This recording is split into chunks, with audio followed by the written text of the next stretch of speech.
Halo teman-teman, kali ini DG akan menceritakan alur anime yang sedang hangat-hangatnya, yaitu Solo Leveling Season 2 episode pertama. DG menyarankan agar kalian menyempatkan diri untuk nonton anime ini secara langsung, karena dijamin kalian pasti puas dan tentu saja memiliki pengalaman nonton tersendiri. Tapi jika kalian gak ada waktu, maka mampir ke sini adalah pilihan yang paling tepat. Karena DG dengan senang hati akan menceritakan semua kisahnya untuk kalian semua. Sebelum lanjut ke inti cerita, buat kalian yang baru saja menemukan channel ini, ada baiknya untuk subscribe dulu. Jangan lupa juga untuk menyalakan notifikasinya, agar kami semakin semangat untuk menghadirkan konten-konten terbaik buat kalian. Oke, langsung saja. Persiapkan diri kalian and enjoy!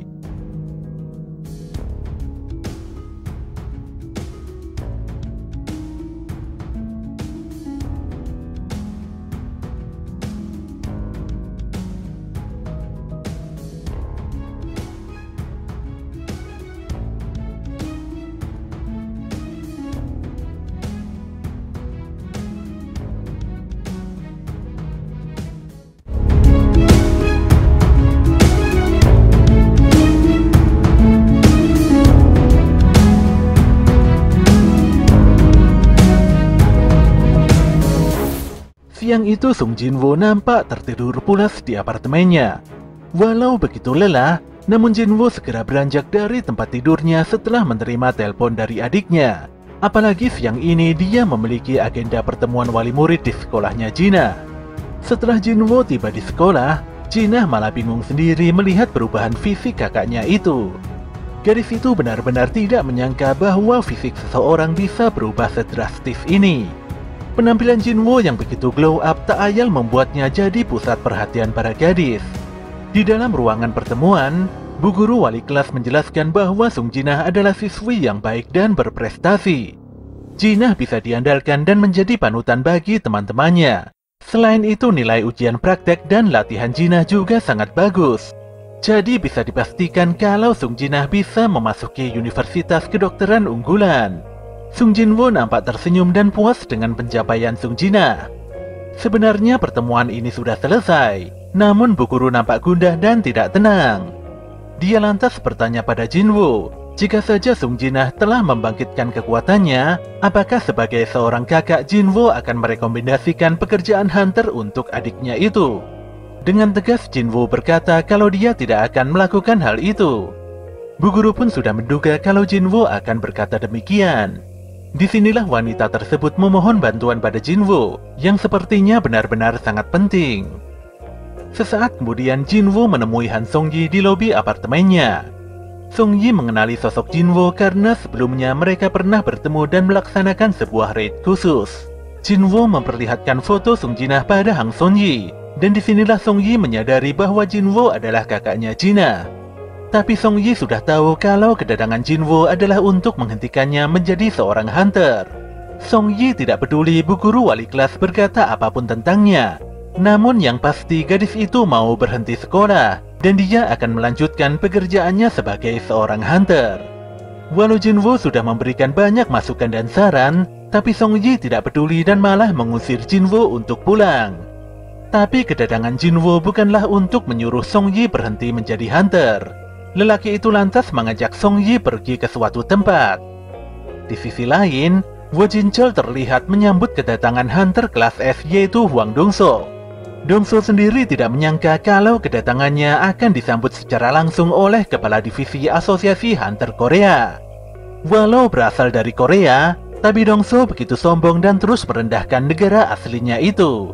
Dongso juga tidak berniat tinggal terlalu lama di negara ini, dan dia akan menyelesaikan semua urusannya secepat mungkin. Ketika disinggung mengenai dua hunter yang berhasil selamat pada raid yang menewaskan kakak kandungnya, Dongso pun langsung naik pitam. Dia tidak peduli dan memaksa asosiasi hunter diam saja mengenai apa yang hendak dilakukannya pada dua hunter tersebut di dalam dungeon. Sementara itu di gedung utama Hunters Guild, Choi Jong-in ngobrol empat mata dengan Go Gun-hee mengenai penemuan jasad seekor monster di dekat Pulau Jeju. Choi menyadari bahwa para monster berevolusi dan berusaha terbang mencapai pulau seberang. Meski jarak terbangnya saat ini pendek, tapi suatu hari nanti pasti akan terjadi masalah yang lebih buruk. Setelah mendengarkan penjelasan Choi, Pak Gun-hee lantas memerintahkan tim khususnya untuk menyelidiki monster tersebut. Ketika waktu sudah mulai malam, Sung Jin-woo menemui Ang San-min dan Yoon Ki-chul di depan gate Rengsi. Sang-min tidak menyangka kalau Jin-woo bakal menghubunginya lagi. Manajer dari Guild Wild Tiger itu juga tidak masalah jika Jin-woo mengajak Son-yi, apalagi hanya untuk menonton proses pelatihan raid saja. Mereka pun ngobrol panjang lebar, hingga seorang lelaki berzirah datang dan menghentikan pembicaraan tersebut. Manajer Sang-min pun berkata pada Jin-woo bahwa lelaki berzirah itu adalah hunter rank A yang bernama Kim Chul. Kim adalah seorang tanker dan dia merupakan pemimpin unit penyerangan kali ini. Ki-chul pun menimpali kalau Kim nampaknya agak tersinggung karena Pak San-ming membiarkan Jin-woo dan Song-yi ikut serta dalam raid kali ini. Dan benar saja, Kim Chul memang tidak suka dengan kehadiran Jin-woo dan Song-yi, apalagi keduanya merupakan hunter kelas rendahan. Pak San-ming pun menjelaskan bahwa unit penyerang ini terdiri dari 10 orang, yaitu 1 hunter rank A, 5 hunter rank B, 2 hunter rank C, serta 2 hunter rank E. Sebenarnya Sung Jin-woo ingin membuat Song-yi berhenti menjadi hunter setelah menyaksikan secara langsung tentang kejamnya profesi ini. Tapi setelah melihat formasi yang ada, Jin-woo pun jadi pesimis karena kekuatan tim ini sudah terlalu besar. Member unit penyerang ini pun mulai memasuki gate satu demi satu. Tapi saat Jin-woo menginjakkan kakinya di dalam dungeon, tiba-tiba saja dia merasakan sensasi aneh dan tidak nyaman. Detik itu juga gate rank C berubah menjadi merah menyala. Jin-woo pun segera menarik Song-yi dan berniat untuk keluar dari gate merah itu. Sayangnya usahanya tidak berhasil. Pun demikian Jin-woo masih sempat meminta tolong pada manajer Sang-min untuk segera menghubungi unit penyerang utama. Setelah mendapatkan kabar dari Pak Sang-min, baik Yun-ho yang membawahi Guild Wild Tiger nampak begitu terkejut dengan insiden ini. Dia pun segera meluncur ke TKP untuk melakukan pengecekan secara langsung. Beberapa saat kemudian Jin-woo agak kaget setelah menyadari bahwa dia dan yang lainnya dipindahkan secara paksa di sebuah hamparan lapangan es. Kim Chul lantas menjelaskan bahwa fenomena ini adalah Red Gate. Berbeda dengan gate umumnya, Red Gate merupakan sebuah dungeon khusus yang memutus kontak hunter dengan dunia luar. Semuanya tidak akan bisa keluar dari dungeon hingga bos dunia ini dikalahkan atau terjadi dungeon break. Selain itu, monster yang muncul jauh lebih kuat dari biasanya. Song-yi pun begitu kaget mendengarkan informasi ini. Tapi dia lebih kaget karena ada sebuah anak panah yang mengarah padanya. Untungnya saat itu juga Jin-woo berhasil menghentikan anak panah itu dengan tangan kosong. Sayangnya salah seorang hunter harus meregang nyawa karena serangan panah. Dan ternyata yang melakukan penyerangan itu adalah monster elf-elf yang bersembunyi di balik pepohonan hutan. Kekejaman elf-elf pun membuat Song-yi nampak sangat ketakutan. Detik itu juga Kim berteriak pada semua membernya untuk bersiaga. Agar bisa pulang dalam keadaan hidup, Kim memaksa semua orang untuk mematuhi perintahnya. Apalagi dia adalah hunter yang memiliki rank paling tinggi. Dikarenakan Kim tidak sanggup untuk memimpin semua hunter, dia pun membagi tim ini menjadi 2 kelompok. Tentu saja semua ini dilakukannya untuk meningkatkan persentase keselamatan. Jika berdiam diri di lapangan ini, mereka pasti akan membeku atau diburu oleh elf-elf. Kim Chul pun berjanji untuk memastikan keselamatan semua orang yang mengikutinya. Tapi dia menolak hunter rank C yang bernama Go Myung-hwan memasuki timnya. Tentu saja ini juga berlaku bagi Sung Jin-woo dan Hang Song-yi, yang tentu saja memiliki peringkat paling rendah. Kim berkata bahwa untuk menyelesaikan dungeon ini mungkin memakan waktu yang sangat lama. Informasi ini pun membuat Song-yi dan Myung-hwan terperanjat sekaligus ketakutan. Anehnya, seorang gadis mage yang bernama Park Hae-jin malah meminta untuk bergabung dengan kelompok sebelah. Gadis itu pun begitu yakin bahwa Jin-woo bukanlah hunter rank E. Menurut Hae-jin, Jin-woo mungkin memiliki rank A atau di atasnya. Apalagi lelaki tersebut bisa menyadari serangan anak panah dari elf-elf. Kim kemudian berkata kalau kelompoknya akan menyusuri jalanan lapang, sementara Jin-woo dan timnya akan berjalan memasuki hutan es. Setelah berjalan beberapa saat, Kim menyadari kalau wilayah ini dikuasai oleh beruang es. Hal ini bisa diketahui dari tanda cakaran monster pada sebuah pohon. Dan benar saja, Kim dan kelompoknya didatangi oleh beberapa monster beruang es. Kim meminta agar semua membernya bersiaga dan memikirkan cara untuk hidup. Lelaki itu lantas menghalau serangan monster beruang dengan tamengnya, dan setelahnya menyabetkan kapaknya hingga si beruang tewas seketika. Di sisi lain, Heijin berkata bahwa daerah ini merupakan wilayah beruang es.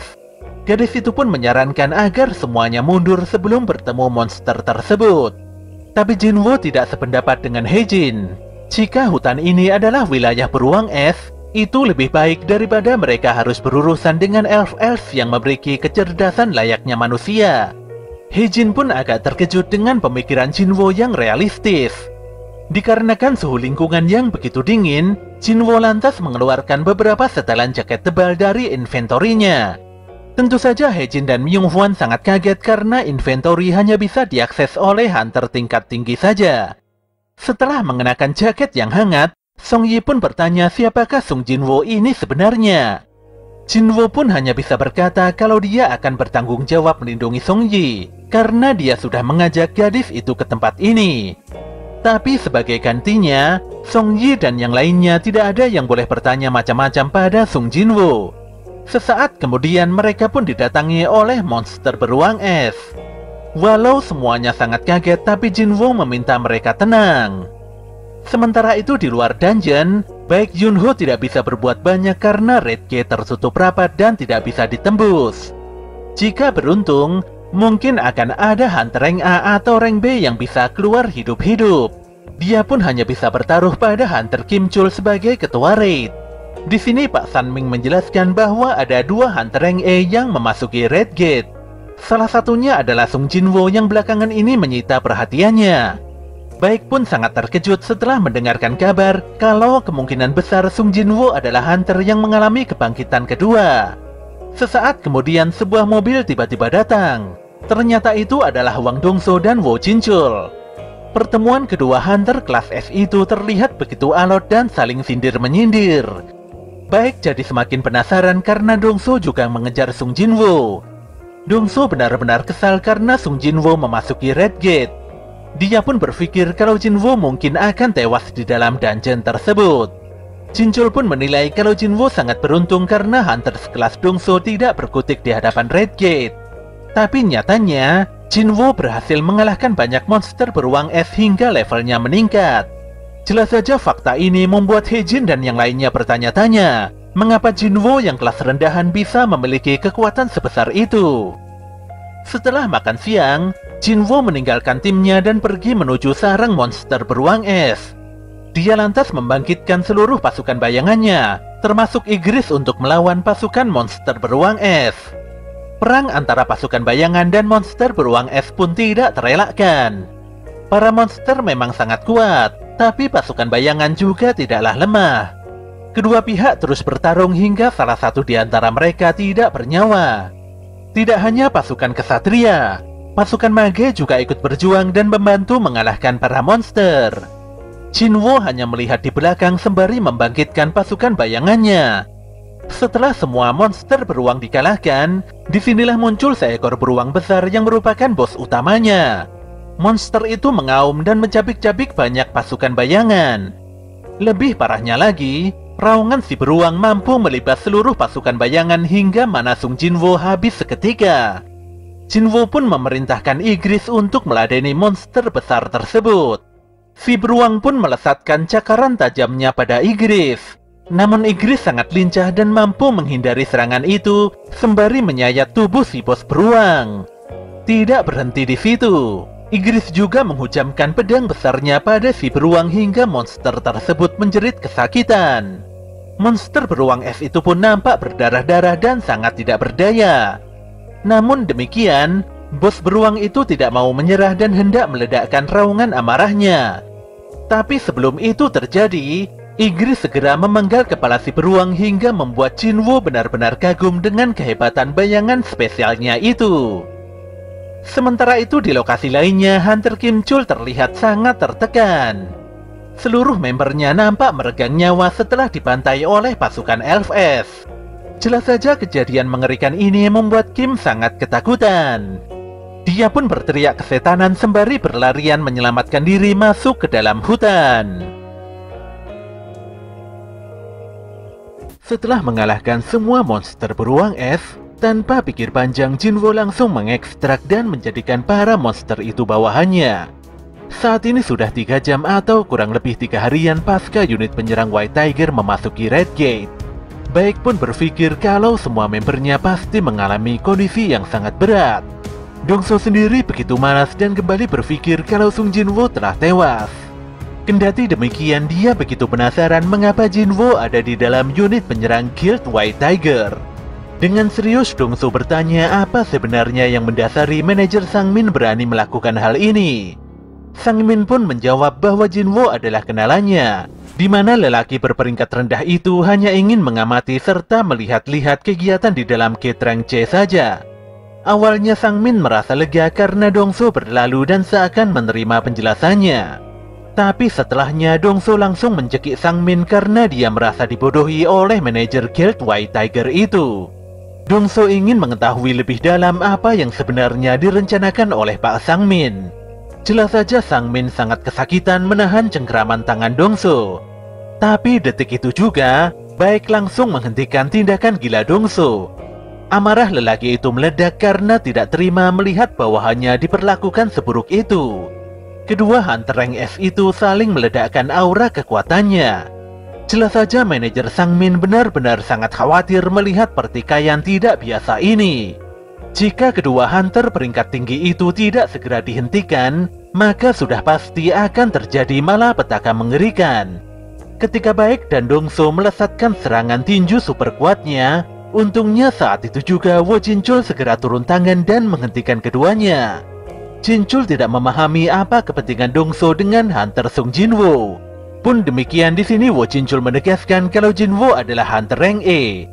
Dia juga sudah memastikan hal ini secara langsung dengan menemui Jinwo 2 bulan yang lalu. Pengawas asosiasi telah menyatakan bahwa kematian Hwang Dong-suk adalah karena pertempuran melawan monster. Di sini Dongso tidak mempercayai cerita publik yang jelas-jelas dibuat-buat itu. Dia sangat yakin bahwa Yo Jin-ho atau anak orang kaya dari perusahaan Yojin Construction itulah yang telah dengan sengaja mencabut nyawa kakaknya. Dongso mengungkapkan tentang alasan utama mengapa dia mengincar Sung Jinwo, di mana ini hanyalah akal-akalannya saja untuk menghabisi Jinwo. Lelaki itu begitu kesal dan setelahnya pergi begitu saja. Di dalam hatinya, Pak Sangmin berkata bahwa hanya dialah di sini yang paling memahami bagaimana kekuatan Jinwo yang sebenarnya. Walau mustahil, tapi dia sangat berharap kalau Jinwo bisa kembali dalam keadaan selamat. Di sisi lain, Kim Chol terlihat kedinginan di tengah hutan bersalju. Dia pun berpikir, jika saja timnya memiliki perlengkapan untuk menangani cuaca ini, mungkin kemenangan masih bisa diraihnya. Tanpa diduga, lelaki itu melihat pemandangan yang mengerikan, di mana para pasukan beruang telah dihabisi hingga tidak tersisa. Leher Kim pun tercekat dan sangat terkejut. Dia bertanya-tanya, bagaimana mungkin hunter kelas rendahan bisa mengalahkan semua beruang es yang kuat-kuat ini? Hunter Kim lantas mengumpat dan berlari menyelamatkan diri, karena dia mengira kalau ini mungkin saja perbuatan dari LFS. Setelah berjalan-jalan menyusuri hutan, Kim Chul sungguh tidak menyangka melihat hunter kelas rendahan masih bisa bertahan hidup dengan penuh kenyamanan. Amarahnya pun meledak parah setelah mengetahui kalau tim hunter rendahan memiliki jaket, selimut tenda, dan makanan yang melimpah ruah. Dia pun berteriak dan mengumpat Heijin, Song Yi, dan Myung Hwan sembari berkata kalau timnya telah dihancurkan. Hal ini terjadi karena Kim dan timnya tidak memiliki perbekalan yang cukup memadai. Kim lantas bertanya, siapakah yang telah menimbun semua perlengkapan ini dan membiarkan semua rekan-rekannya tewas? Tentu saja Heijin, Song Yi, dan Myung Hwan nampak sangat tertekan. Kim pun berpikir bahwa Heijin telah mengetahui hal ini sejak awal. Inilah alasan utama mengapa Heijin langsung berpaling dan bergabung dengan tim hunter kelas rendahan. Kim Chul lantas mencabut pedangnya, dan dia meminta pada ketiga orang di depannya itu untuk memberikan klarifikasi dalam 3 hitungan. Untungnya detik itu juga Jinwo muncul dan memukul Hunter Kim hingga terhempas begitu jauh. Pukulan Jinwo membuat Kim langsung pingsan.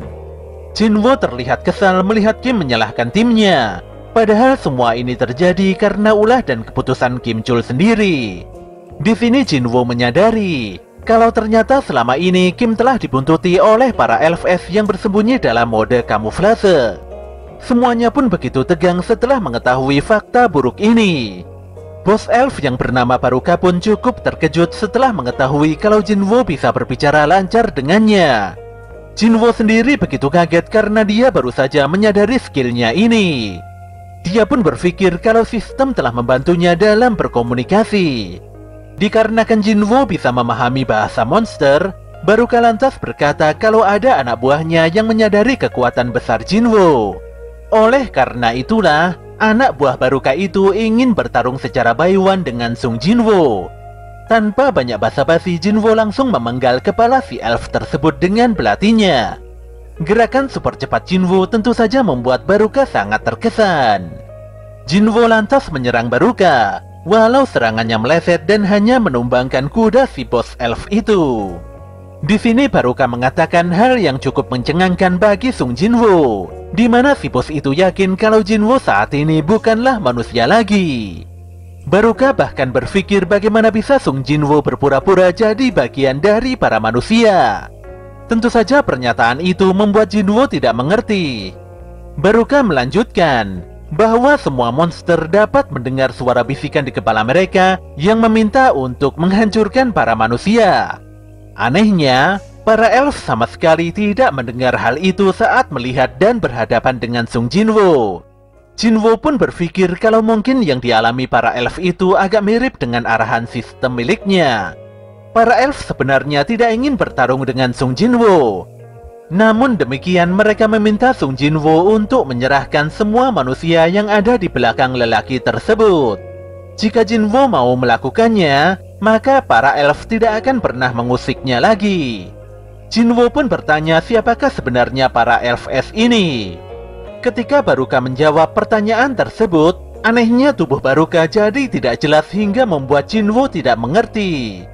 Jinwo pun menolak keras permintaan Baruka, dan dia tidak akan pernah sekalipun menyerahkan teman-temannya. Baruka sungguh tidak mengerti dengan pola pikir Sung Jinwo. Jika Jinwo berani melawan para elf, maka itu adalah hal bodoh karena dia sendirian. Di sini Jinwo langsung tersenyum, dan setelahnya dia membangkitkan seluruh pasukan bayangannya. Tentu saja Heijin, Songyi, dan Myung Hwan benar-benar sangat kaget melihat banyak sekali monster hitam keluar di balik bayangan Sung Jinwo. Baruka pun sangat kesal karena Jinwo meremehkannya. Dia lantas mengerahkan seluruh anak buahnya untuk menyerang yang langsung disambut oleh pasukan bayangan. Peperangan besar terjadi dengan begitu parah. Heijin membantu Songyi dan Myung Hwan untuk menyelamatkan diri.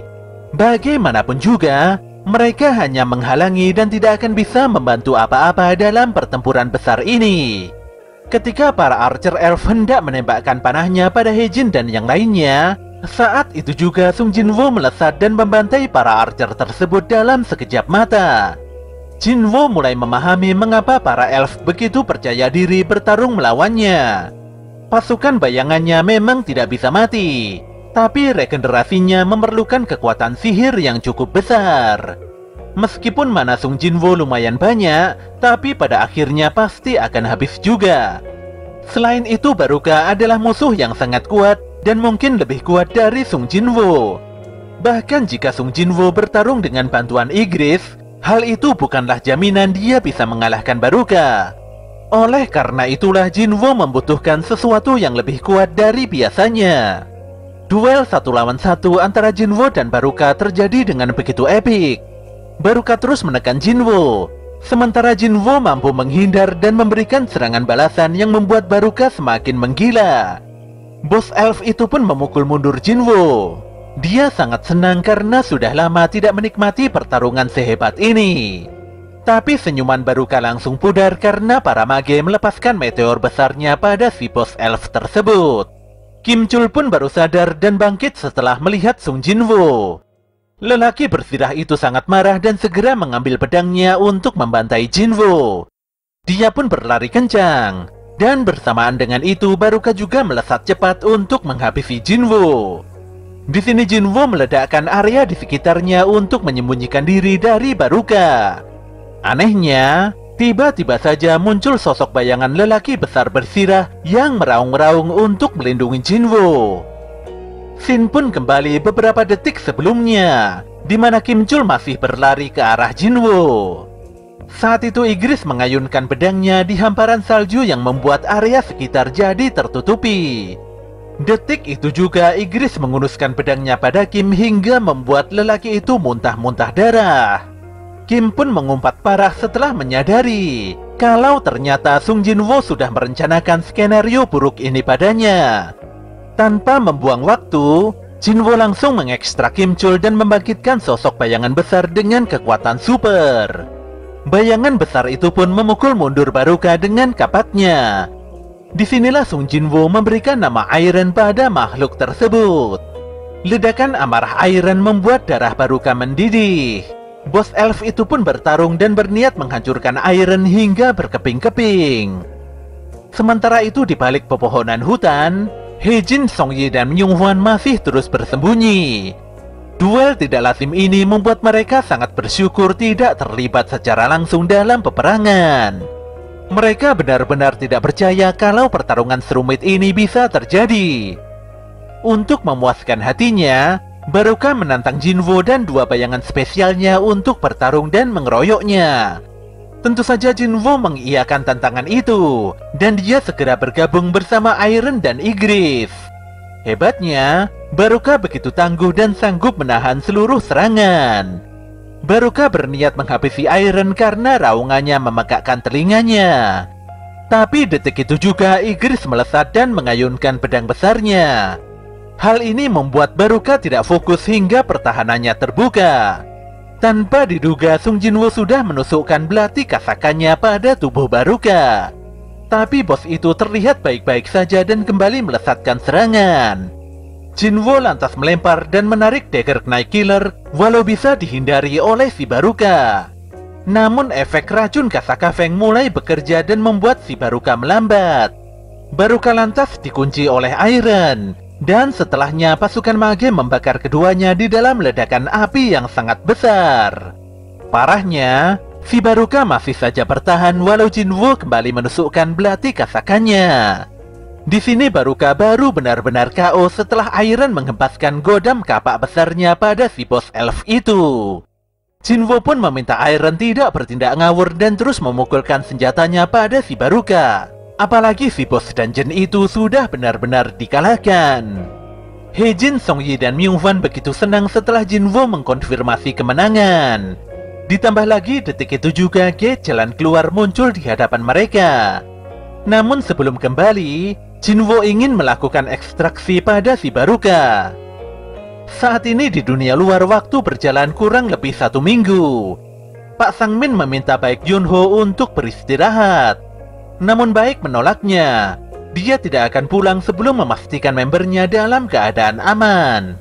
Detik itu juga Red Gate berubah normal dan 2 orang mulai keluar dari dalamnya. Baek pun begitu senang, dan dia berharap kalau Hunter Kim yang muncul dari gate tersebut. Namun yang muncul adalah Hejin dan Myunghwan.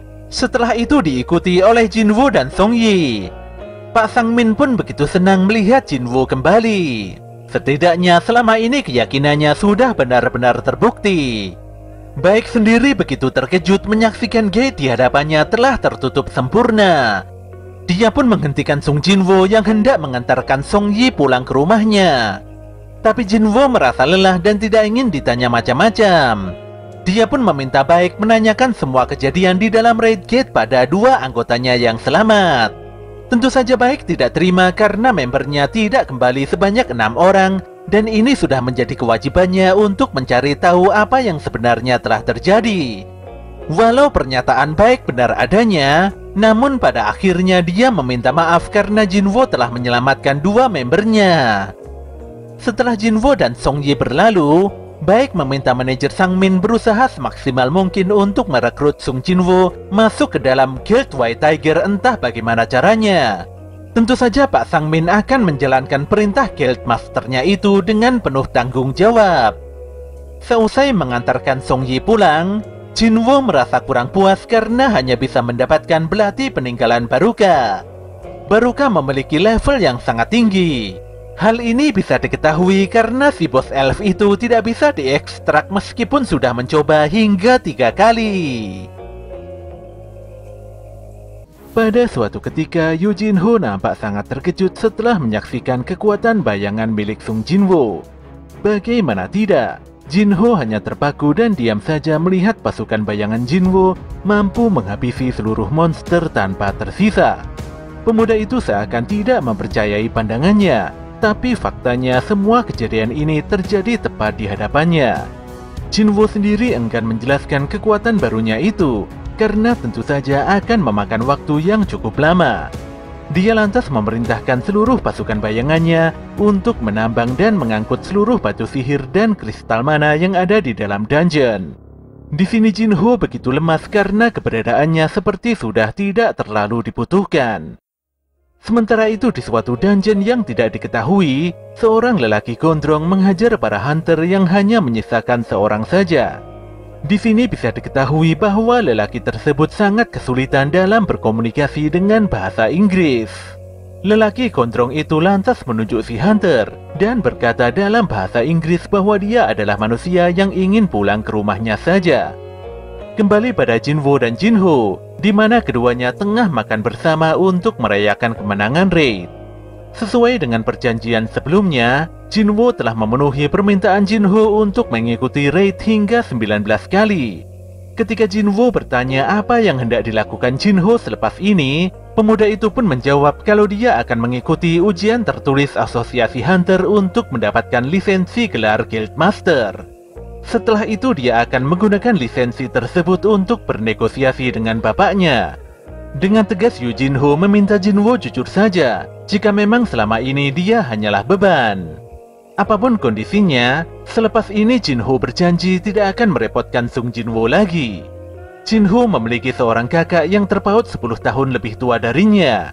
Tapi sang kakak sangat membenci Jinho dan selama ini mereka seperti bukan saudara saja. Sangat berbeda sekali dengan Sung Jinwoo yang selalu membantu dan bahkan pernah menyelamatkan nyawanya. Jinho pun berandai-andai jika saja Sung Jinwoo itu adalah kakaknya. Mendengar hal tersebut, Jinwoo nampak terdiam sejenak. Namun setelahnya dia mengangkat gelas minumannya dan menganggap Yu Jinho sebagai adik lelakinya. Tentu saja Jinho terharu dan sangat senang sekali. Jinwoo pun berkata bahwa dia akan pergi ke suatu tempat untuk sementara waktu dan tidak mungkin bisa dihubungi lagi. Di sisi lain, lelaki gondrong yang berada di dungeon sebelumnya nampak diborgol dan dijebloskan ke dalam penjara. Dari pengakuannya, dapat diketahui kalau lelaki tersebut merupakan hunter dari Korea. Kurang lebih 10 tahun yang lalu, lelaki itu terjebak di sebuah gate dan tidak bisa keluar. Ketika tersadar, dia begitu kaget karena dungeon yang dimasukinya terhubung langsung dengan Amerika. Tentu saja kejadian ini sangat aneh karena tidak pernah terjadi sebelumnya. Upaya interogasi juga terhambat karena lelaki tersebut tidak bisa berbahasa Inggris dan sulit sekali berkomunikasi. Ada kemungkinan kalau lelaki gondrong itu adalah monster berbentuk manusia. Oleh karena itulah pihak pemerintah Amerika sudah meminta bantuan pada Hunter Rank S dari Washington DC yang bisa berbahasa Korea. Tentu saja hunter tersebut adalah Wang Dongso. Dari pembicaraan dua agen federal ini dapat diketahui bahwa nama lelaki gondrong itu adalah Sung Il-hwan. Pada keesokan paginya, Jinwoo nampak bersiap-siap untuk bepergian selama seminggu penuh. Jinah pun tidak mengerti mengapa kakaknya belakangan ini sangat sibuk sekali bekerja. Walau Jinah bertanya dengan penuh curiga, tapi Jinwoo hanya menjawab bahwa dia ada keperluan penting liburan bersama teman-temannya. Tapi nyatanya, Sung Jinwoo malah kembali ke dungeon neraka, di mana sebelumnya dia pernah bertarung mati-matian melawan Cerberus. Dia lantas membuka gerbang kastil iblis dan segera memasukinya. Di dalam kastil, Jinwoo mendapatkan sebuah quest dari sistem. di mana dia harus mengumpulkan 10.000 jiwa iblis di dalam dungeon ini. Walau cukup kaget, namun Jinwo tidak peduli karena dia harus menemukan 3 item sihir untuk meramu Elixir of Life demi ibunya. Dia akan membabat habis seluruh iblis yang menghalangi jalannya. Sementara itu Jinho menghadap bapaknya. Dengan serius Yojinho meminta sang bapak untuk menyerahkan Guild Yojin padanya. Walau Jinho sudah mengetahui rencana kakaknya, namun dia tetap nekat memaksakan kehendaknya. Dia beranggapan bahwa rencana Yojinsung yang mengundang orang luar untuk menjadi Guildmaster sangatlah beresiko. Nyatanya Yo Myung-hwan sudah mengetahui sepak terjang Hunter Sung Jinwo mulai dari dungeon ganda dan kasus pembantaian unit penyerang Wang Dongsuk, kasus mengerikan Hunter Kang Tae-sik, dan juga kasus Raid Gate beberapa hari sebelumnya juga melibatkan Sung Jinwo. Ini merupakan hal yang cukup rumit karena Jinwo selalu kembali dalam keadaan hidup. Jika Jinho benar-benar menginginkan guild ini, Myung-han pun memintanya untuk merekrut Sung Jinwo sebelum Hunter unik tersebut direkrut oleh Guild White Tiger. Tentu saja Yo Jinho akan melaksanakan persyaratan bapaknya itu dengan penuh tanggung jawab. Kembali pada Jinwo, di mana dia berhasil mengalahkan banyak sekali iblis yang menghadangnya. Walau berhasil mengalahkan banyak sekali musuh, sayangnya bayangan para iblis tidak bisa diekstrak. Sedetik kemudian dia mendapatkan permit untuk memasuki satu lantai di atasnya. Dikarenakan dungeon ini sangat luas, dia pun memanggil bos beruang es dan segera menungganginya. Namun demikian perjalanan ini tidaklah mudah, karena para iblis selalu saja datang menghalangi. Melihat sepak terjang si beruang yang begitu brutal, Jinwo pun memberikan nama Teng pada bayangan besar yang ditungganginya itu. Awalnya Jinwo sempat khawatir dan mengira kalau dungeon ini adalah dungeon peringkat S. Untungnya para monster di sini memiliki tingkat kesulitan B atau di atasnya sedikit. Jumlah mereka cukup banyak dan akan semakin kuat di setiap lantainya. Jika Jinwo mengincar iblis khusus yang membawa permit, maka dia bisa lebih cepat menuju lantai selanjutnya. Kastil iblis sepertinya memiliki konsep sebuah menara yang terdiri dari 100 lantai. Jinwo pun bertanya-tanya tentang seberapa kuatnya monster di lantai tertinggi itu. Walau skillnya menanjak sedikit demi sedikit, tapi bekal makanan Sung Jinwo juga semakin menipis. Dia pun kembali bergegas dan terus mengalahkan banyak sekali iblis di setiap lantainya. Ini merupakan pertempuran melawan waktu. Lantai demi lantai terus dilalui Jinwo dengan lancar, dan bersamaan dengan itu jiwa iblis yang diperoleh Jinwo terus meroket hingga mencapai target 10.000 sesuai yang ditetapkan oleh sistem. Jinwo terus melangkahkan kakinya hingga lantai 50. Dia pun mendapati seekor bos iblis yang dijaga ketat oleh sekelompok pasukan elit berwarna merah. Pasukan bayangan nampak siap bertarung dalam menghadapi ganasnya pasukan iblis yang dipimpin oleh bos penguasa lantai bawah yang bernama Avaricious Vulcan. Jinwo akan menghadapi Vulcan, sementara pasukan bayangan akan menghadapi anak buah Vulcan. Duel keras pun terjadi, dan Igris menjadi pusat kekuatan utama pasukan bayangan. Berkat meningkatnya status kecerdasan Sung Jinwo, para pasukan bayangan di bawahnya juga mendapatkan status tersebut. Hal ini pun membuat pertempuran yang dilalui jadi semakin mudah. Ketika Jinwo bertanya-tanya mengapa si bos iblis masih diam saja di singgasananya, tanpa disangka iblis itu melesat cepat dalam kedipan mata. Tentu saja Jinwo agak kaget dan langsung melepaskan pukulannya. Anehnya, pukulan yang menurut Jinwo biasa saja itu bisa membuat Vulcan terhempas hebat. Vulcan pun meraung keras dan meledakkan status kekuatannya. Memiliki tubuh yang besar tidak menjadi halangan bagi Vulcan untuk bergerak secepat kilat menghajar Jinwo. Jinwo lantas menerima tameng Iron dan menyambut pukulan tongkat besar Vulcan yang sangat brutal. Pukulan super kuat Vulcan terus menghujani Jinwo tanpa jeda.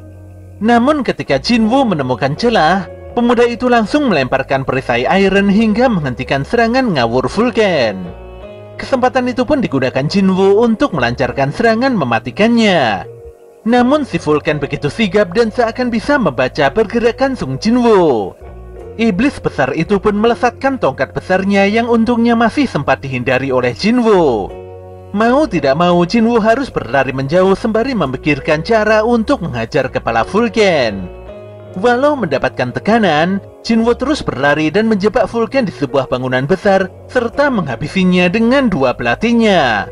Serangan mematikan itu membuat Vulcan menjerit kesakitan dan binasa seketika.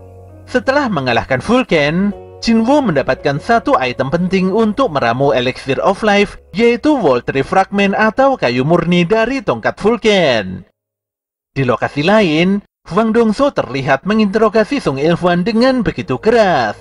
Ilfwan menolak disebut monster, karena nyatanya dia memang manusia. Bahkan jika harus membuktikan itu dengan tes DNA atau semacamnya, Ilfwan sama sekali tidak keberatan.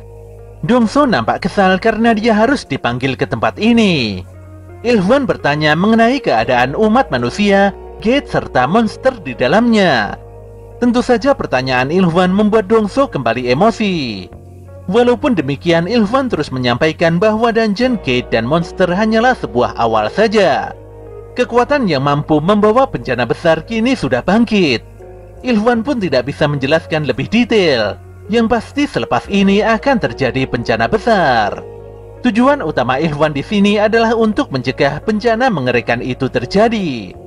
Mau sebanyak apapun hunter di dunia ini, tidak akan pernah bisa menghadapi kekuatan bencana tersebut. Semuanya pasti akan dimakan dan dimanfaatkan. Dongso tidak memahami maksud Ilfwan, namun dia sangat tersinggung karena Ilfwan menganggapnya lemah. Setelah membaca laporan di tangannya, Dongso mengetahui bahwa Ilfwan memiliki keluarga. Dan yang lebih mengejutkan lagi, ternyata lelaki tersebut memiliki seorang putra yang bernama Jinwo. Detik itu juga Dongso memperlihatkan kekuatan supernya sebagai hunter peringkat S. Dia tidak mau menjawab pertanyaan Ilfwan sedikit pun, tapi sebagai gantinya, dia malah berkata bohong bahwa putra Sung Ilfwan telah tewas. Dia lantas menantang dan mempersilahkan Ilfwan untuk memberikan kata-kata terakhirnya sebelum nantinya dia bertemu dengan putranya di akhirat. Tentu saja Sung Ilfwan menanggapi kemauan Dongso dengan tatapan tajam. Beberapa saat kemudian, suasana kota tiba-tiba jadi porak-poranda. Agen federal menyadari bahwa kejadian ini akibat dari pertarungan Hunter Rank S. Jika terjadi pertarungan Hunter Rank S, maka daerah di sekitarnya akan hancur berantakan dan berubah menjadi reruntuhan. Kerusakan ini bisa terbilang kecil, apalagi dalam waktu sekejap saja Hunter Wang Dongso sudah dikalahkan dengan sangat telak. Jika pertarungan masih berjalan, bisa ditebak seperti apa kerusakan fatal yang bakal terjadi. Kembali pada Jinwo, di mana pasukan bayangannya sangat mendominasi dan berhasil mengalahkan pasukan zombie dengan begitu mudah. Jinwo sendiri merasa malas setelah melihat bos zombie yang bernama Metus nampak begitu kaget dan ketakutan. Tanpa banyak basa-basi, Jinwo langsung menebas Metus dengan belatinya. Kekalahan Metus membuat Jinwo naik level hingga 2 kali. Sayangnya di sini perbekalan makanan Jinwo telah habis sepenuhnya. Dia pun tidak bisa melanjutkan perjalanannya ke lantai selanjutnya. Saat ini Sung Jinwo telah menyelesaikan lantai 75. Jadi kurang lebih masih ada 25 lantai lagi untuk dilalui. Namun demikian Jinwo telah mendapatkan banyak item penting. Di antaranya adalah anting dan sebuah kalung tengkorak dari bos dungeon yang berhasil dikalahkannya. Melihat status sistem di hadapannya, Jinwo bisa memprediksi kalau masih ada satu monster boss yang harus dihadapinya. Jinwo juga mendapatkan item bola ketamakan yang saat ini masih belum bisa digunakannya. Yang pasti dia akan menggunakan item tersebut di saat yang tepat untuk meningkatkan kemampuan salah satu bayangannya. Selain itu ada random box terkutuk yang berisi sebuah kunci. Namun saat ini masih belum diketahui secara pasti apa kegunaan dari kunci aneh tersebut. Setelah beristirahat, Jinwo lantas bangkit untuk kembali pulang. Dan jika dia nantinya kembali ke tempat ini, dia pasti akan mendapatkan item terakhir untuk meramu Elixir of Life.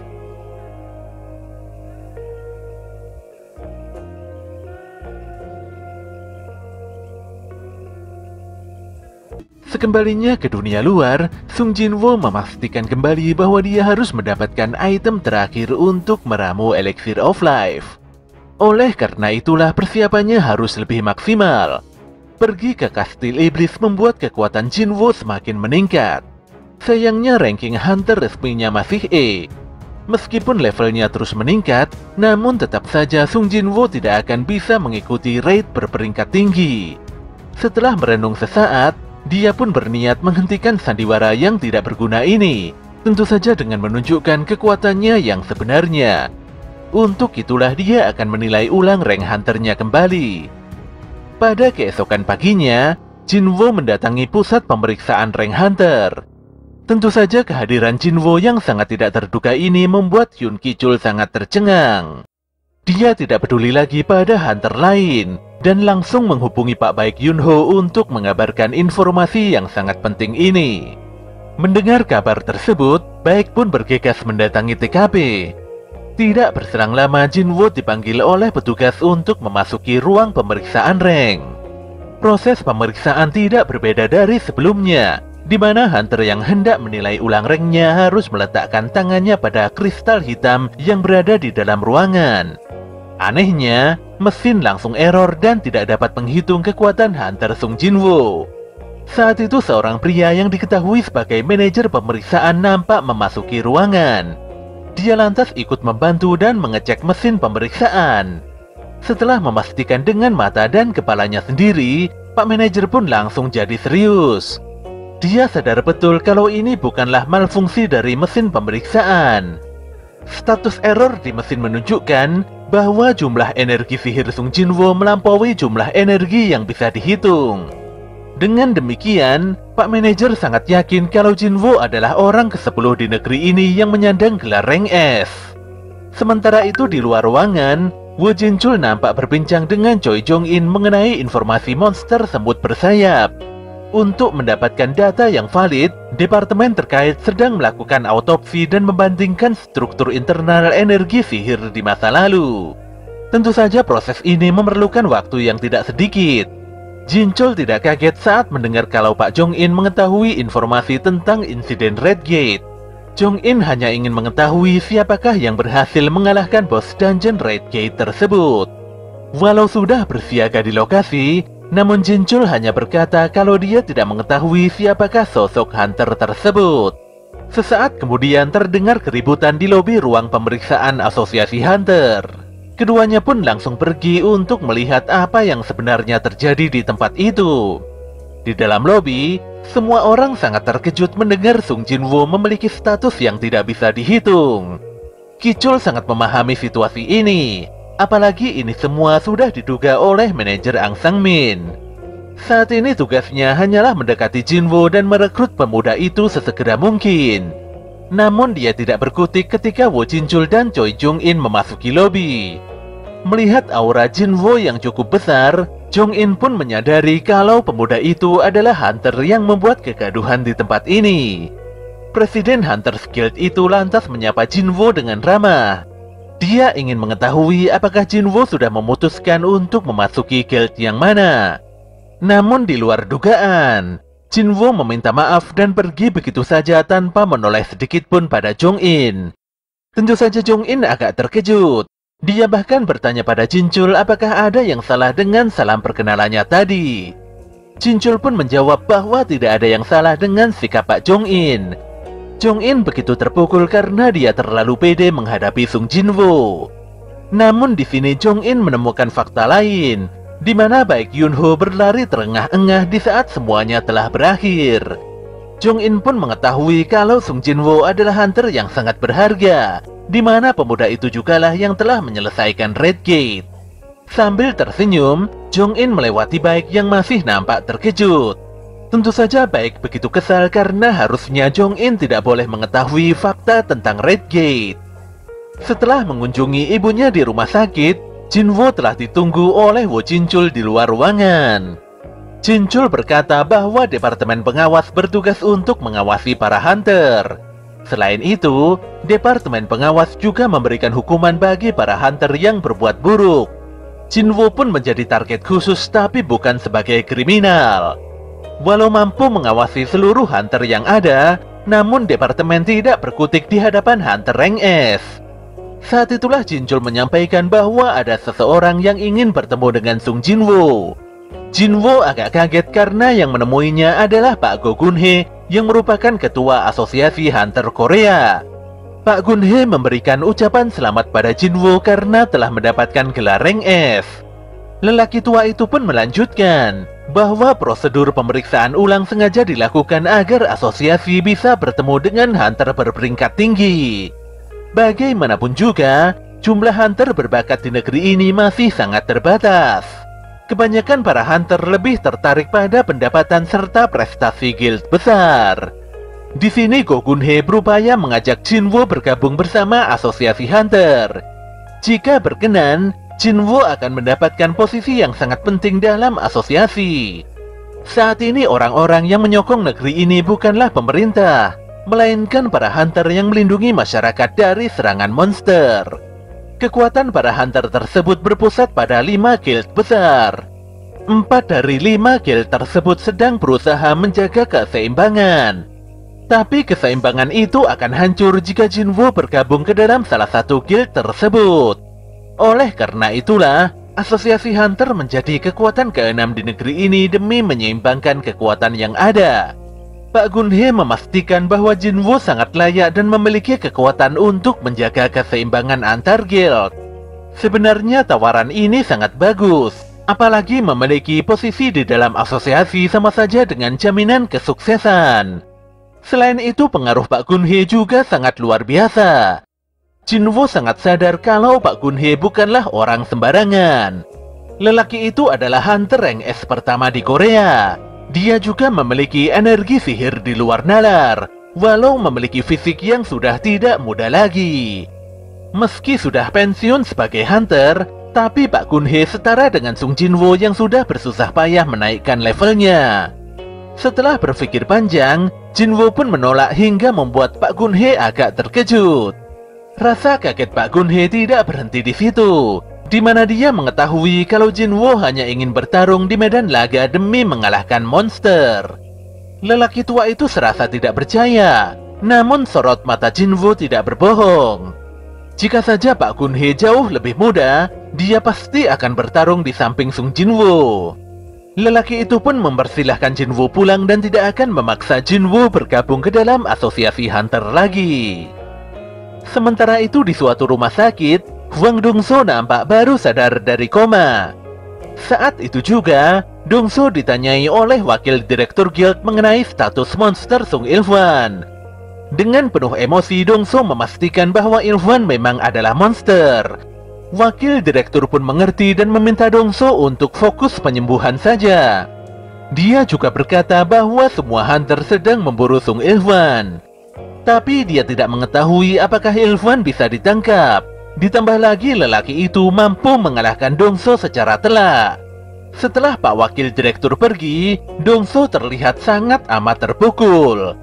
Bagaimana tidak, Dong-so mengingat pertarungannya melawan Il-hwan, di mana Il-hwan benar-benar sangat unggul darinya. Sung Il-hwan mengancam Dong-so agar tidak mendekati keluarganya. Semua ini dilakukan Il-hwan demi kebaikan Hwang Dong-so sendiri. Kekalahan telak ini sangat memalukan bagi Dong-so. Dia merasa tidak bisa kabur dari Il-hwan meskipun maut datang menjemputnya. Sebenarnya Dong-so mengetahui Il-hwan pergi kemana, tapi sebelum itu dia memerlukan artefak untuk mengalahkan lelaki tersebut. Secara harfiah, artefak adalah relik peninggalan manusia. Tapi di dalam dunia hunter, artefak merupakan perlengkapan tingkat tinggi yang sangat langka. Saat ini lelang artefak di internet sudah menjadi hal yang lumrah. Jinwoo pun depresi karena artefak memiliki harga yang sangat mahal. Jinwoo ingin menyempurnakan perlengkapannya sebelum kembali ke kastil iblis. Dikarenakan ranknya masih E, segala aktivitasnya dibatasi dan bahkan akan diperiksa jika dia menjual item bernilai tinggi seperti bola ketamakan. Jika pernah memasuki kit rank A, mungkin Jinwoo masih memiliki alasan mendapatkan item tersebut. Di saat Jinwoo sudah pasrah, tanpa disangka dia menemukan iklan tentang perekrutan anggota tim penambang pada kit rank A. Selain itu, rank apapun akan diterima selama memiliki fisik yang kuat. Di hari berikutnya, Jinwoo langsung bekerja setelah menemui kepala mandornya. Pak Mandor pun tidak ada masalah dan meminta Jinwoo santai saja dalam menjalankan pekerjaannya. Raid skala besar untuk dungeon kelas tinggi memerlukan pembagian pekerjaan. Ada unit penyerang yang mengalahkan monster. Ada pula tim penambang yang menambang kristal mana dari dungeon. Selain itu ada tim yang bertugas untuk mengangkut kumpulan bangkai para monster. Walau memerlukan banyak tenaga ekstra, namun raid ini memiliki keuntungan yang begitu besar. Di dalam dungeon, Pak Jong-in mengalahkan para monster dengan kekuatan sihir api mengerikannya. Dia lantas mendapatkan perlindungan dari para tanker ketika ledakan kekuatannya meluluh lantakkan seluruh ruangan. Setelah mengalahkan semua monster, Pak Jong-in dan timnya kembali keluar untuk sementara waktu. Jinwo pun mengetahui kalau Pak Jong-in dan unit penyerangnya telah membabat habis para monster kecuali bos dungeonnya. Jinwo mengakui kalau kekuatan Jong-in memang sangat luar biasa. Apalagi lelaki itu sanggup membereskan para monster dan melindungi unitnya tanpa terluka sedikit pun. Di sini untuk pertama kalinya Sung Jinwo melihat sosok Cha Hae-in. Cha Hae-in merupakan hunter rank S ke-9 di Korea, dan dia merupakan wakil dari Choi Jong-in di Hunter's Guild. Aura kekuatan Hunter Cha begitu luar biasa, dan hanya segelintir orang saja yang mampu mengeluarkan aura seperti itu. Tanpa diduga, Cha Hae-in memalingkan wajahnya untuk melihat kondisi di sekitarnya. Dia merasakan adanya kekuatan yang setara dengan Pak Gun-hee di sekitaran para penambang. Tapi hawa kekuatan besar itu menghilang begitu saja seperti ilusi. Gadis itu lantas menutupi hidungnya dengan sapu tangan karena aroma monster yang hancur mengganggu indera penciumannya. Setelah unit penyerang menyelesaikan tugasnya, saat ini adalah waktu bagi tim penambang untuk menjalankan pekerjaannya. Semua orang pun bekerja sangat keras dalam menambang mana serta mengangkut bangkai monster. Hanya dengan melihat saja Jinwo sudah mengetahui lokasi bos dungeon rank A ini.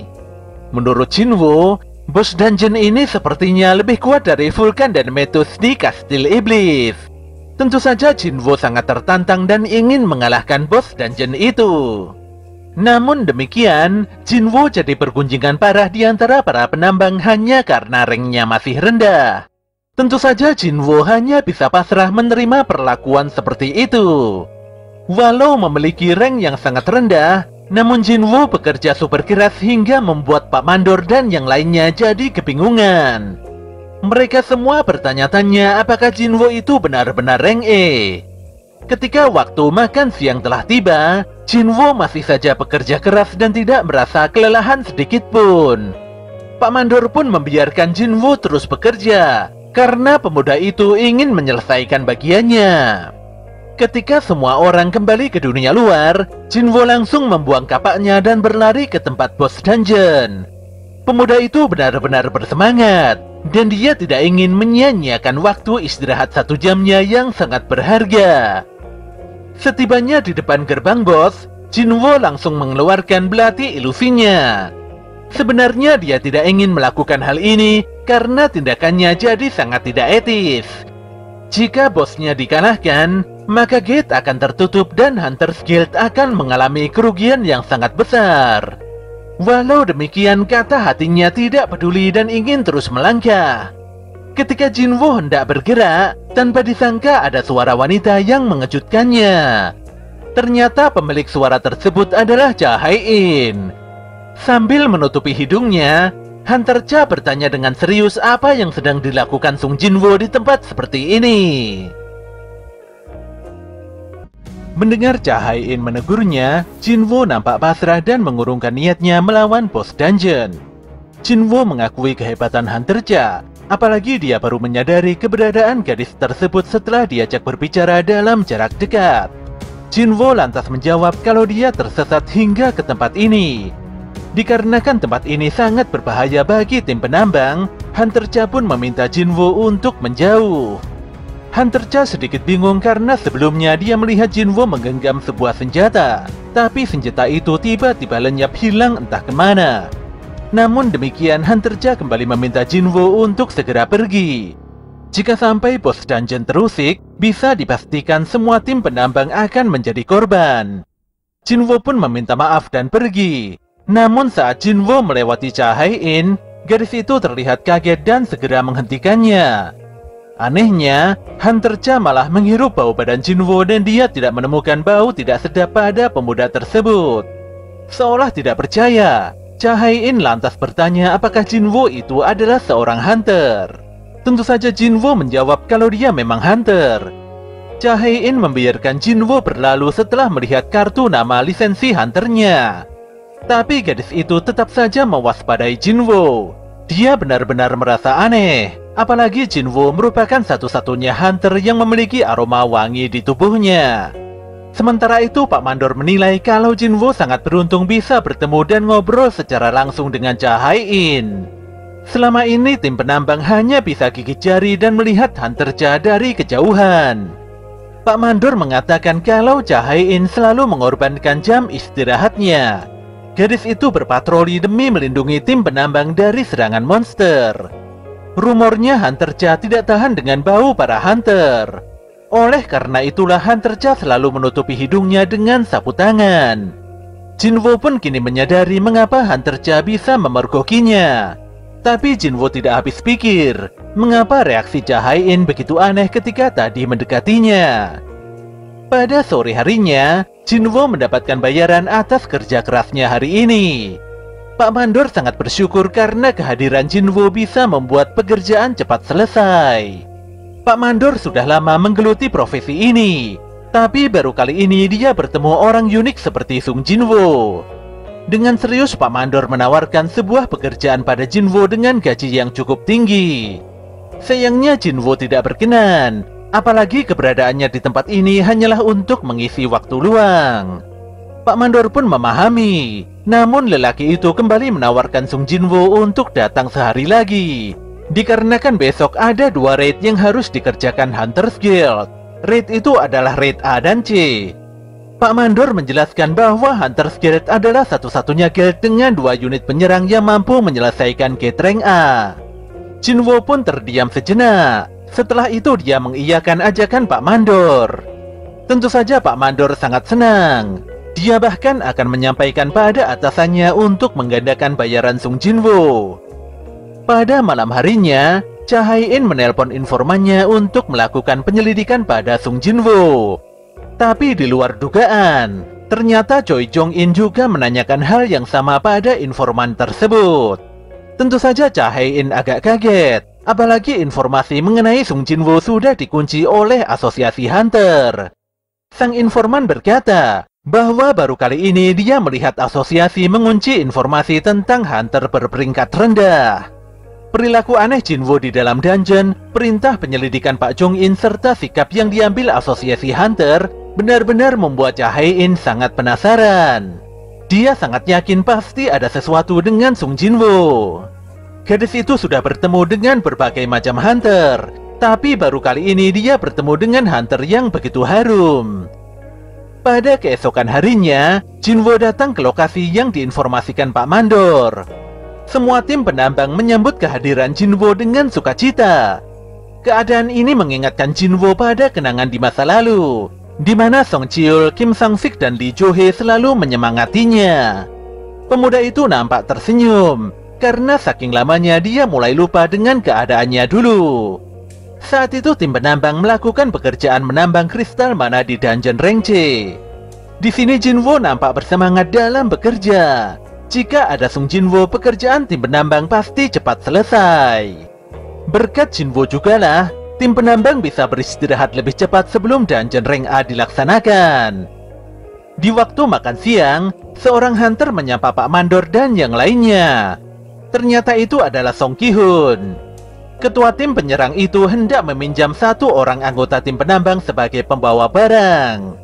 Pak Mandor pun menyarankan agar Ki-hun mencari orang tersebut di tim pengangkut yang lebih berpengalaman. Sayangnya tim pengangkut juga kekurangan orang.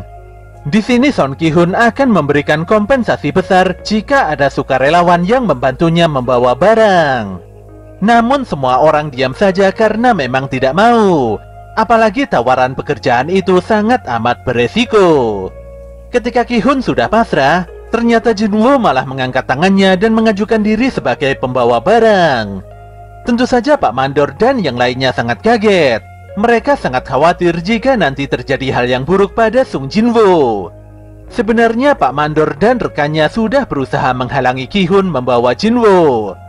Namun Ki-hun tidak masalah, bahkan jika Jinwoo tidak berpengalaman serta memiliki rank yang rendah.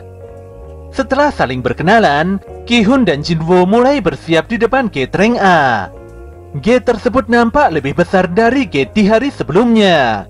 Meski demikian, gate ini memiliki jumlah energi sihir yang lebih sedikit. Unit penyerang kali ini memiliki komposisi hunter yang lumayan kuat, walau tanpa hunter rank S sekalipun.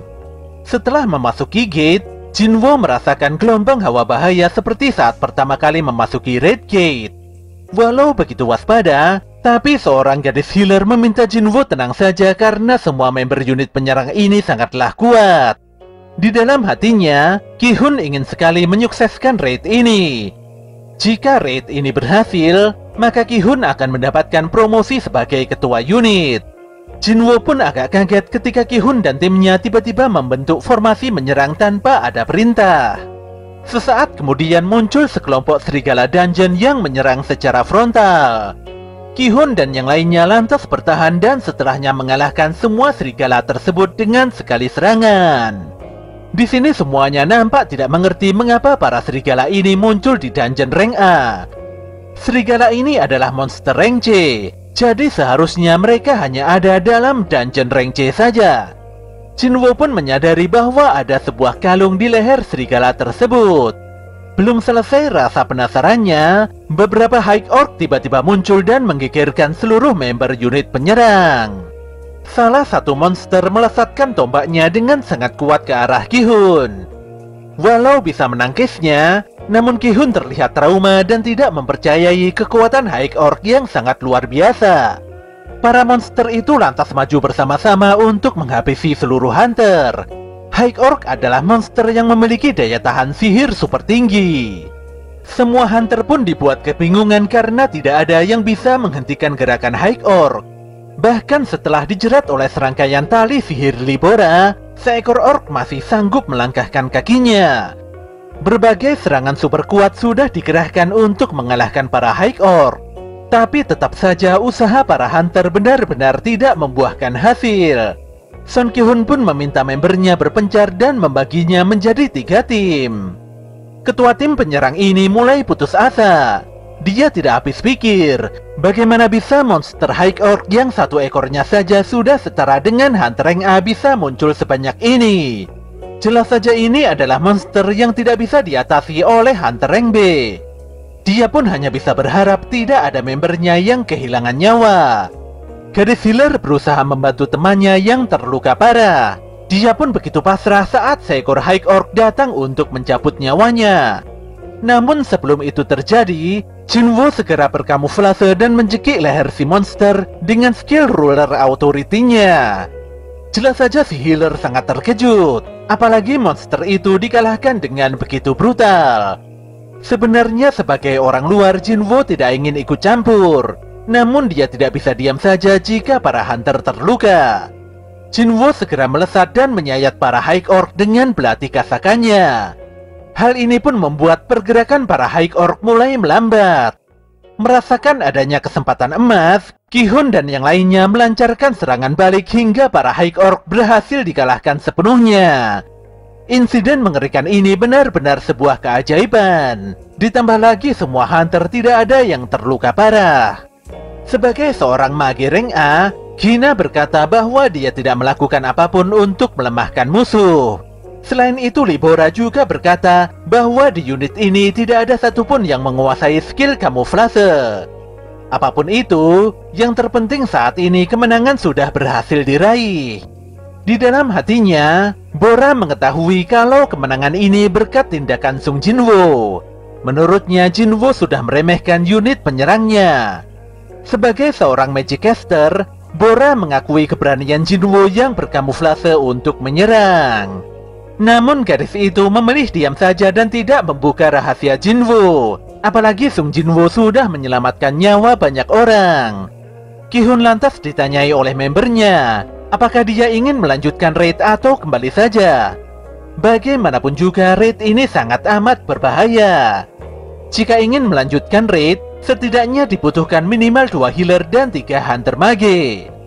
Gina juga menyarankan demikian, walau mungkin Son Ki-hun kecewa dengan keputusan ini. Setelah berpikir matang-matang, Ki-hun pun menyetujui saran para membernya dan memilih mundur. Namun dia sangat kaget karena gate keluar tiba-tiba ditutupi oleh penghalang yang sangat kuat. Ki-hun pun meminta Libora untuk membuka penghalang tersebut. Namun detik itu juga ledakan energi sihir boss dungeon membuat para hunter sangat ketakutan. Bora pun meminta tolong pada para mage untuk membantunya. Namun bukannya beres, Bora dan yang lainnya langsung muntah-muntah darah dan tidak sanggup melaksanakan tugasnya. Lebih parahnya lagi, puluhan High Orc tiba-tiba muncul di belakang dan siap menghabisi para hunter. Seekor High Orc nampak maju mendekati unit penyerang. Ki-hun juga ikut maju untuk menemui monster tersebut. Si orc awalnya berkata dalam bahasa monster yang sulit dipahami. Namun setelahnya monster itu dirasuki bosnya yang bernama Kargalgan, di mana Kargalgan bisa berbahasa manusia. Kargalgan ingin sekali bertemu dengan para manusia. Bos dungeon itu juga berkata kalau dia adalah penyihir agung dan kebanggaan kaum orc. Ki-hun pun mengkonfirmasi bahwa Kargalgan adalah monster yang menutup gate dengan penghalang serta monster terkuat di dalam dungeon ini. Kargalgan lantas memberikan 2 pilihan pada Son Ki-hun, di mana unit penyerangnya akan dibantai habis atau memilih pergi menemuinya. Tanpa pikir panjang, Ki-hun pun memilih untuk menemui Kargalgan di ruangannya. Sebelum pergi, Ki-hun berpesan pada Jinwoo bahwa seluruh unit penyerang ini akan langsung menyerang bos dungeon. Apapun hasilnya, Kargalgan pasti akan teralihkan dan kehilangan kendali atas penghalang gate. Ki-hun meminta agar Sung Jinwoo melarikan diri keluar gate dan segera menghubungi unit penyerang utama. Bagaimanapun juga, tugas utama unit penyerang ini adalah menutup gate agar tidak terjadi dungeon break. Si gadis healer juga memiliki permintaan pada Jinwoo, di mana dia ingin buku wasiat simpanannya diberikan pada keluarganya. Semua hunter nampak berusaha menguatkan diri, dan situasi ini kembali mengingatkan Jinwoo pada insiden double dungeon. Jinwoo pun menerima buku tersebut, namun dia tetap berharap bahwa hal buruk tidak akan pernah terjadi. Sementara itu di luar dungeon, Cha Hae-in nampak mencari-cari Sung Jinwoo. Dia lantas bertanya pada Pak Mandor yang melintas mengenai keberadaan Sung Jinwoo. Tentu saja Pak Mandor menjawab kalau Jinwoo berada di dalam dungeon rank A sebagai pembawa barang. Di sisi lain, seluruh hunter berjalan mengikuti arahan High Orc. Mereka akhirnya tiba di dalam ruangan bos dungeon Kargalgan. Parahnya, banyak sekali High Orc yang sedang menunggu mereka. Kargalgan pun langsung menyeringai. Bos dungeon ini berterima kasih karena para hunter telah datang memenuhi undangannya. Cha Hae-in sungguh tidak mengerti mengapa Jinwoo yang merupakan hunter rank E menjadi pembawa barang di dungeon rank A. Hal ini sungguh tidak masuk akal, apalagi nyawa manusia hanya ada 1. Gadis itu tidak mengerti apa yang sebenarnya diincar oleh Jinwoo, apalagi dia mengingat kalau sebelumnya Jinwoo memegang senjata di depan ruangan bos dungeon. Setelah berpikir sejenak, Hunter Cha meminta izin pada Pak Mandor untuk memasuki dungeon. Dia juga meminjam sebuah kapak batu untuk berjaga-jaga. Di dalam ruangan bos, ratusan High Orc menghujamkan senjatanya ke lantai sambil bersorak-sorai. Situasi ini pun membuat para hunter bergidik. Jika High Orc sebanyak ini sampai keluar ke dunia nyata, bisa dipastikan mereka akan menghancurkan 1 atau 2 kota dengan mudah. Tapi 4 pengawal bos dungeon lebih parah lagi, karena mereka memancarkan aura kengerian yang jauh lebih kuat dari High Orc pada umumnya. Sebagai ketua raid, Son Ki-hun benar-benar sangat tertekan. Namun dia memastikan sekali lagi bahwa misinya adalah menutup gate. Jadi saat ini dia hanya perlu fokus untuk mengalahkan bos dungeon Kargalgan. Namun keyakinannya melemah setelah merasakan energi sihir Kargalgan yang begitu kuat. Tidak hanya Ki-hun, semua hunter gemetaran dan sangat amat ketakutan. Ketika Ki-hun menanyakan mengapa Kargalgan memanggilnya ke tempat ini, bos dungeon itu lantas menjawab bahwa para hunter akan dijadikan hiburan. Mereka akan disakiti, dibantai, dan disantap satu persatu oleh para High Orc. Jelas saja para hunter sangat amat depresi. Ki-hun pun menguatkan tekadnya dan mengajak para hunter untuk menyerang bersama-sama. Namun dia sangat terkejut karena semua membernya tidak merespon sama sekali. Nyatanya para hunter masih sangat ketakutan hingga tidak bisa bergerak. Pun demikian, Ki-hun tetap menyerang karena sudah kepalang tanggung. Lelaki itu berlari dan melompat sekuat tenaga untuk menyerang Kargalgan. Tapi si bos dungeon menahan serangan Ki-hun dengan mengeluarkan sebuah barrier sihir. Dia lantas membanting Son Ki-hun berulang kali dengan sihir anti-gravitasinya. Bantingan berulang kali itu membuat Ki-hun benar-benar sangat kesakitan. Sebenarnya para hunter ingin sekali membantu, namun apa dayanya, mereka tidak memiliki kekuatan untuk melakukan itu. Ketika Son Ki-hun akan kembali dihujamkan ke lantai, untungnya detik itu juga Jinwo melesat dan menyelamatkannya. Di hadapan ketua raid, Jinwo menyampaikan bahwa sebenarnya dia tidak boleh ikut campur di dalam dungeon milik Hunters Guild ini. Tapi situasi sudah sangat gawat dan unit penyerang ini dalam bahaya besar. Saat seekor High Orc hendak menyerang, Jinwo langsung menghentikannya dengan skill Ruler Authority. Sembari membanting High Orc tersebut, Jinwo bertanya sekali lagi pada Son Ki-hun apakah dia boleh mengalahkan semua monster yang ada di ruangan ini. Mendengar hal itu, Ki-hun pun mempersilahkan Jinwo berbuat sesukanya. Kargalgan jelas murka melihat intervensi Sung Jinwo, tapi Jinwo berjalan santai dan kemudian membangkitkan seluruh pasukan bayangannya.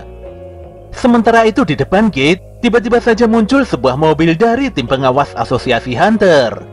Ternyata itu adalah Wo Jinchul yang tengah mencari Sung Jinwo. Lagi-lagi Pak Mandor menyampaikan bahwa Jinwo sedang berada di balik gate sebagai pembawa barang. Informasi dari Pak Mandor membuat Jinchul benar-benar tidak habis pikir mengenai apa yang sebenarnya dicari dan dilakukan oleh Sung Jinwo. Ketika hendak memasuki gate, semua orang dibuat sangat amat terkejut dengan ledakan aura sihir dari dalam dungeon. Saking kuatnya aura itu, beberapa orang merasa tercabik-cabik dan kelelahan. Pak Jinchul pun meminta anak buahnya untuk menghitung ulang gelombang energi sihir pada gate di tempat ini. Sementara itu Cha Hai-in juga merasakan hal yang sama. Setelah menyaksikan banyak sekali High Orc yang bertumbangan, Cha Hai-in merasa harus bergerak cepat untuk menyelamatkan para hunter. Walau sebenarnya dia masih tidak memahami bagaimana caranya Ki-hun dan yang lainnya bisa mengalahkan para High Orc sebanyak ini. Merasa terus-terusan diremehkan, Jinwo pun mengaktifkan skill domain Maharajanya. Dia mendapatkan skill khusus jobnya tersebut ketika mencapai level 70 di Kastil Iblis. Skill ini bisa meningkatkan power pasukan bayangan hingga berkali-kali lipat. Para hunter pun dibuat kebingungan dengan kemampuan Jinwo yang di luar nalar. Kargalgan lantas memerintahkan para pasukannya untuk menyerang Jinwo. Tentu saja para tentara bayangan langsung turun tangan dan menghadangnya. Hanya dengan sekali ayunan kapak, Iron mampu mengalahkan banyak sekali High Orc. Demikian juga dengan Igris yang bisa mengalahkan puluhan High Orc dalam sekali sapuan. Jinwo sendiri memenggal dan menghabisi para monster dengan sangat cepat. Para hunter pun menilai kalau kekuatan Sung Jinwo tidak ada bedanya dengan kekuatan Hunter Cha. Mereka benar-benar bingung mengapa orang sekuat Jinwo malah jadi pembawa barang saja. Untuk mengalahkan satu ekor High Orc, para prajurit bayangan harus dibangkitkan 4-5 kali. Jinwo pun harus turun tangan dan mengurangi jumlah musuh untuk mengimbangi kekuatan pasukan bayangannya. Di sini Kargalgan menghancurkan banyak pasukan Jinwo dengan nafas naganya. Namun demikian, Sung Jinwo kembali memanggil dan membangkitkan pasukannya. Tanpa basa-basi, Kargalgan menyerang Jinwo dengan kombinasi skill perlindungan dan anti-gravitasinya. Monster itu terus menghancurkan seluruh pasukan bayangan Jinwo hingga energi sihirnya habis. Menyadari tindakan Kargalgan yang cukup merepotkan, Jinwo pun segera mengambil langkah taktis untuk membereskan bos dungeon tersebut. Di depan gate, Wo Jinchul mengetahui bahwa gate di hadapannya memiliki power di antara rank A dan hampir mendekati rank F. Menyadari adanya kesalahan dalam penghitungan, Jinchul pun meminta Pak Mandor untuk segera menghubungi Presiden Hunters Guild. Sementara itu di dalam dungeon, Kargalgan cukup optimis kalau sebentar lagi energi sihir Jinwo akan segera habis. Walau normalnya seperti itu, Tapi Jinwoo hanya tersenyum dan langsung meminum ramuan peningkat mana. Setelah itu dengan entengnya Jinwoo membangkitkan High Orc yang sebelumnya telah tewas dan menjadikannya sebagai pasukan bayangan barunya. Situasi ini membuat para High Orc sangat kaget, demikian juga dengan bos dungeon Kargalgan. Di sini Kargalgan benar-benar tidak menyangka bahwasanya entitas asli Sung Jinwoo merupakan sosok Shadow Monarch yang menakutkan. Kargalgan tidak mengerti mengapa harus dikirim ke tempat ini. Ketika pertama kali membuka matanya, hanya ada satu perintah yang terus menggema di dalam otaknya, di mana dia harus memburu para manusia. Kargalgan pun tidak peduli alasannya, yang penting dia harus mematuhi perintah itu. Dia lantas memerintahkan 4 jenderal High Orc-nya untuk turun tangan di medan laga. Di sisi lain, Pak Jong-in mulai serius untuk menyelesaikan masalah yang menimpa unit penyerangnya. Seluruh Hunter Rank A Guild ini sudah dikonfirmasi untuk menuju TKP. Jika kondisinya sangat parah, mau tidak mau Jong-in akan meminta bantuan Guild White Tiger dan Grim Reaper. Namun demikian Pak Jong-in akan menggunakan itu sebagai opsi terakhirnya. Kembali di medan pertempuran, di mana Iron berhasil membasmi 2 jenderal Orc dengan kekuatan supernya. Sementara itu Ygritte juga tidak mau kalah. Dengan teknik berpedangnya, Ygritte berhasil menghabisi 2 jenderal Orc yang memiliki kemampuan sangat luar biasa. Kondisi seperti ini benar-benar tidak menguntungkan bagi Kargalgan. Rasa egoisnya yang begitu tinggi membuatnya harus turun tangan secara langsung demi membungkam Sung Jinwoo. Dia pun melepaskan berbagai kombinasi serangan sihir pada Jinwoo. Namun dia malah kaget sendiri karena semua skill sihirnya itu bisa dipatahkan dengan mudah oleh Sung Jinwoo. Nyatanya Sung Jinwoo memiliki daya tahan super tinggi pada racun serta kutukan. Pemuda itu lantas memanggil para penyihir, dan setelahnya para tentara penyihirnya tersebut melepaskan api super kuat yang mampu menghancurkan barrier atau perisai Kargalgan.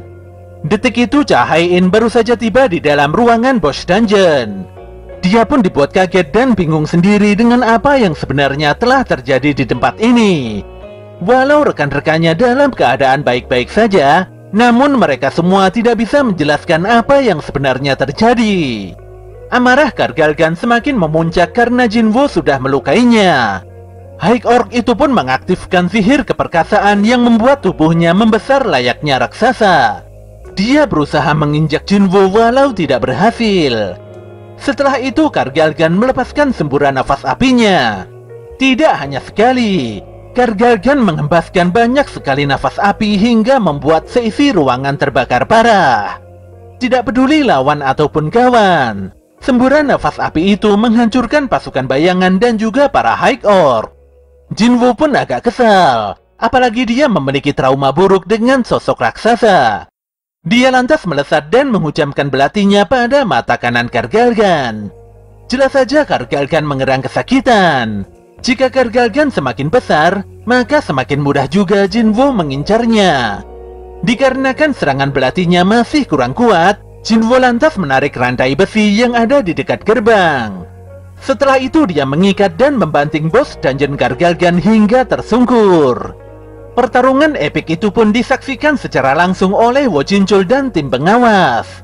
Di hadapan Cha Hae-in, Jinchul menjelaskan bahwa kedatangannya ke tempat ini adalah untuk membantu unit penyerang. Tapi sepertinya dia tidak perlu membantu, apalagi Sung Jinwoo bisa mengalahkan semua monster di sini. Hunter Cha kini mengetahui kalau Jinwoo adalah hunter tipe petarung kelas atas. Kemampuan Jinwoo yang tidak biasa membuat Cha Hae-in semakin penasaran. Saat ini Kargalgan tidak berkutik di hadapan Jinwoo. Jinwoo juga sudah membangkitkan 4 jenderal High Orc Kargalgan dan menjadikan mereka sebagai bawahan barunya. Namun demikian Kargalgan tidak mau menyerah dan terus melakukan perlawanan. Sayangnya dia harus menghadapi 4 mantan anak buahnya dan juga harus meregang nyawa di tangan mereka. Setelah mengalahkan Kargalgan, Jinwoo langsung naik level. Dia tidak mau mengambil drop item dari Kargalgan. Namun sebagai gantinya, pemuda itu ingin mengekstrak jiwa Kargalgan. Dan detik itu juga Kargalgan hidup kembali sebagai bawahan Sung Jinwoo. Jinwoo pun memberikan nama Tux pada bayangan barunya itu. Jinwo merasa sangat beruntung karena sudah mendapatkan kekuatan pasukan High Orc. Namun di sini dia begitu kaget setelah Pak Jinchul menyapanya. Saking asiknya berduel, Jinwo tidak menyadari kalau pertarungannya telah disaksikan oleh semua orang. Ketika Jinwo kebingungan menjawab banyak pertanyaan dari unit penyerang, detik itu juga Pak Jinchul dan timnya langsung mengawal dan mengamankan Sung Jinwo. Pak Jinchul menjelaskan bahwa Sung Jinwo merupakan hunter yang memiliki tingkat rahasia tertinggi. Oleh sebab itulah Pak Jinchul meminta pada semua orang agar merahasiakan fakta yang telah terjadi hari ini. Sebelum pergi, Son Ki-hun menghentikan Jinwo. Lelaki itu sangat yakin kalau Sung Jinwo memiliki alasan tersendiri menjadi seorang pembawa barang. Ki-hun pun tidak mau menanyakan alasan itu. Intinya semua orang di sini bisa selamat berkat Sung Jinwo. Sebagai perwakilan unit penyerang ini, Ki-hun mengucapkan terima kasih yang begitu mendalam pada Sung Jinwo. Jinwo pun tersenyum. Dia lantas mengembalikan buku wasiat yang sebelumnya diberikan oleh gadis healer Han Semi. Han Semi pun menerima buku tersebut dengan penuh senyuman. Pada keesokan harinya, Ki-hun pun terlihat melapor pada Choi Jong-in. Jong-in sangat senang karena unit penyerang yang dipimpin Ki-hun bisa kembali dengan selamat. Meski demikian, Jong-in menilai hal ini sebagai sebuah kemunduran. Bagaimana tidak, setelah White Tiger kini Hunters Guild yang menerima pertolongan dari Sung Jinwo. Jong-in masih tidak percaya kalau Jinwo bisa memanggil tentara bayangan dalam jumlah besar, serta memiliki kecepatan super layaknya Hunter Assassin. Pak Jong-in pun jadi malu sendiri dengan julukan senjata pamungkas umat manusia yang sudah lama melekat padanya. Setelah menerima masukan Ki-hun, Choi Jong-in akan berusaha sekuat tenaga untuk merekrut Jinwo. Di waktu yang sama, situasi sangat ramai di depan gedung Asosiasi Hunter. Para wartawan dari berbagai media begitu sibuk mengumpulkan informasi untuk disampaikan pada khalayak ramai. Tapi di balik keramaian itu terlihat sosok artis yang diketahui bernama Lee Min-sung. Dari dalam mobilnya, Min-sung sangat senang karena semua orang sudah siap menerimanya sebagai sosok yang memiliki kekuatan melampaui manusia normal.